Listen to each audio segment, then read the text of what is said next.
Hello everyone. आज हम लोग क्लास फर्स्ट ईयर की स्नैपशॉट्स की दूसरी स्टोरी जिसका नाम द एड्रेस है, जो मार्गा मिंको की लिखी हुई है, उस कहानी के बारे में पढ़ेंगे। ये वर्ल्ड वार के बाद की घटना है।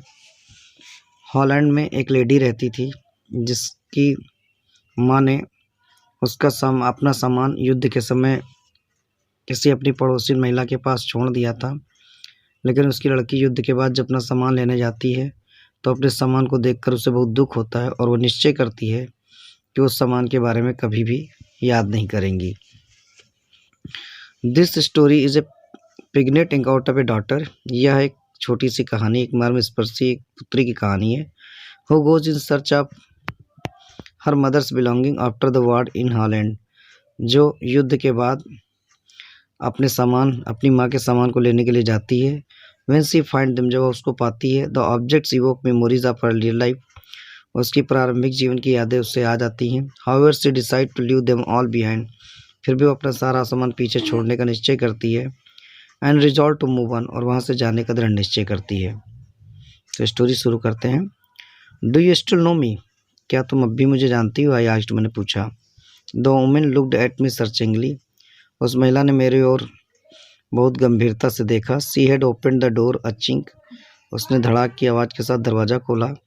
आई came closer and stood on the step, मैं उसके नज़दीक आई और उस दरवाजे और जीने पर आकर खड़ी हो गई। No I do not know you, नहीं मैं आपको नहीं जानती हूँ। I am Mrs S daughter, मैं मिसेस एस की पुत्री हूँ। She held her hand on the door as though she wanted to prevent it opening any further, उसने अपना हाथ दरवाजे पर रख लिया जैसे कि वो चाहती हो कि दरवाज़ा और ज़्यादा ना खुले। Her face give absolutely no sign of recognisation, उसके चेहरे पर पूरी तरीके से पहचान के कोई निशान नहीं थे। She kept staring at me in silence, वो शांति से मेरी ओर एकटक देखती रही। परहैप्स आई वॉज मिस्टेकन, शायद मैं गलत जगह पे आ गई हूँ। आई थॉट, मैंने सोचा। Perhaps it is not her, शायद वो ना हो। I had seen her only once, क्योंकि मैंने उसको केवल एक बार देखा था, फ्लिटिंगली, मैंने उड़ती हुई नज़रों से। And that was years ago, और ये कई सालों पहले की बात है। It was most probable that I rang the wrong bell, संभवतः ये भी हो सकता है कि मैं गलत घर के दरवाजे की घंटी बजा दी हो। The woman let go of the door and step to the side, वह महिला दरवाजे से अंदर की ओर हट गई और एक किनारे हो गई। She was wearing my mother's green knitted cardigan, वह मेरी माँ का हरे रंग का बुना हुआ कार्डिगन पहने हुई थी। The wooden buttons were rather pale, उसके लकड़ी के बने हुए बटन पीले पड़ गए थे फ्रॉम वॉशिंग, मैंने धुलने के कारण। सी सा that I was looking at the cardigan, उसने देखा कि शायद मैं कार्डिगन की ओर देख रही हूँ। And half hid herself again behind the door, और उसने अपने आप को आधा छिपा लिया दरवाजे के पीछे। But I knew now that I was right, लेकिन मैं जानती थी मैं सही जगह पर आई हूँ। Well you knew my mother, क्या आप मेरी अम्मा को जानती हैं? आई आस्क्ड, मैंने पूछा। हैव यू कम बैक, आप लोग वापस आ चुके हैं? सेड द वुमन, महिला ने कहा। I thought that no one had come back, मैं तो सोचती थी शायद कोई वापस नहीं आएगा। ओनली मी, केवल मैं आई हूँ।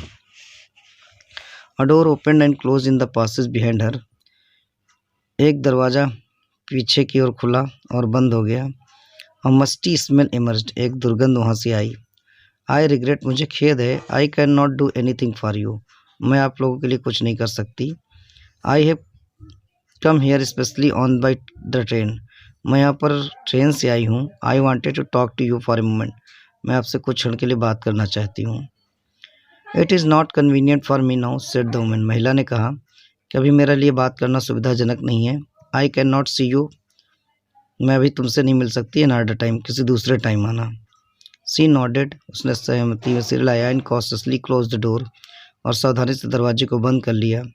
As though no one inside the house should be disturb, जैसे वो चाहती हो कि घर के अंदर का कोई व्यक्ति डिस्टर्ब ना हो। I stood where I was on the step, मैं उसी सीढ़ी पर खड़ी रही। The curtain in the front of the bay window moved, पास की खिड़की का पर्दा हल्का सा मुड़ा। समवन स्टेयर्ड एट मी, किसी ने मुझे रोक टक देखा। And would then have asked what I wanted। और जैसे वो पूछना चाहता हो कि मैं क्या चाहती हूँ, नथिंग, कुछ नहीं। The woman would have said, महिला ने कहा, इट वॉज नथिंग, यह कुछ नहीं है। I looked at the name plate again, मैंने दोबारा नेम प्लेट को देखा। डार्लिंग इट सेड, वहाँ पर डार्लिंग लिखा हुआ था। In black letters on white enamel, सफ़ेद पेंट से काले अक्षरों में। एंड ऑन द जैम, और उसी के बगल में या बाजू में, अब भी हायर, थोड़ा ऊंचाई पर, द नंबर 46 है, वहाँ पर नंबर 46 लिखा हुआ था, जो मकान का नंबर था। As I walked slowly back to the station, जब मैं धीरे धीरे स्टेशन की ओर जाने लगी, I thought about my mother, मैं अपनी माँ के बारे में सोच रही थी। Who had given me the address years ago, जिसने कई सालों पहले मुझे यह एड्रेस दिया था। It had been in the first half of the war, ये युद्ध के पहले ही आधे समय के दौरान था। I was home for few days, मैं किस दुनिया को ले घर आई थी। एंड स्ट्रक मी इमीडिएटली, और मुझे तुरंत ये लगा, that something or other about the rooms had changed, कि घर में, कमरे में कुछ ना कुछ चेंज हो गया है। आई मिस्ड वेरियस थिंग्स, मैं कई चीज़ों को मिस कर रही थी। माई मदर वॉज सरप्राइज, मेरी माँ को आश्चर्य हो रहा था। I should have noticed so quickly, क्योंकि इन सब चीज़ों को मैंने बहुत जल्दी से देख लिया था। Then she told me about Mrs Darling, और तभी मुझे ने मिसेस डॉर्लिंग के बारे में बताया था। I had never heard of her, मैंने इससे पहले कभी उसके बारे में नहीं सुना था। But apparently she was an old acquaintance of my mother, लेकिन स्पष्ट रूप से वो मेरे माँ की एक पुरानी परिचित थी। Home she had not seen for year, जिससे वो कई सालों से नहीं मिली थी। She had suddenly turned up, वह अचानक आई थी। एंड रिन्यूड देयर कॉन्टेक्ट, और अपना संपर्क नया बढ़ाया था। Since then she had come regularly, और उसके बाद से वो नियमित रूप से आने लगी थी। Every time she leaves here she takes something home with her, जब भी वहाँ से जाती थी वो अपने साथ कुछ ना कुछ घर का सामान ले जाती थी। सेड माई मदर, मेरी माँ ने बताया था। She took all the table silver in one go, एक बार में वह टेबल पर रखी हुई सारी चांदी के सामान को ले गई थी। एंड देन द एंटीक्वी प्लेट्स, और तब प्राचीन प्लेट्स ले गई थी। दैट हंग देयर, जो वहाँ पे लटका करती थी।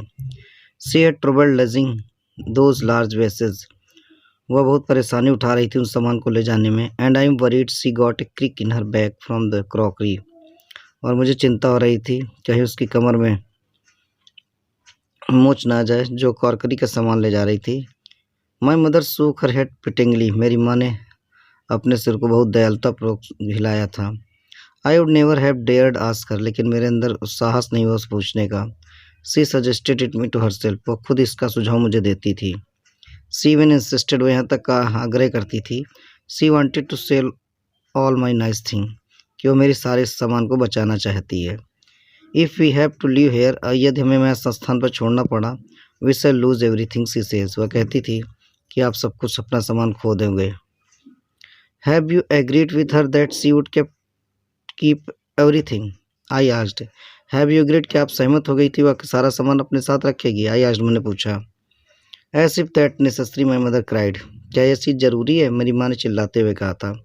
It would simply be an insult to talk like that, इस तरह की बातें करना उसका अपमान होगा। And think about the risk she is running, और आप उस खतरे के बारे में तो सोचो जो वो उठा रही है। Each time she go out for our door with a full of suitcase और बैग, वह जब भी मेरे घर से जाती थी उसका सूटकेस या बैग भरा हुआ होता था। तो इसके आगे की कहानी हम दूसरे पार्ट में पढ़ेंगे।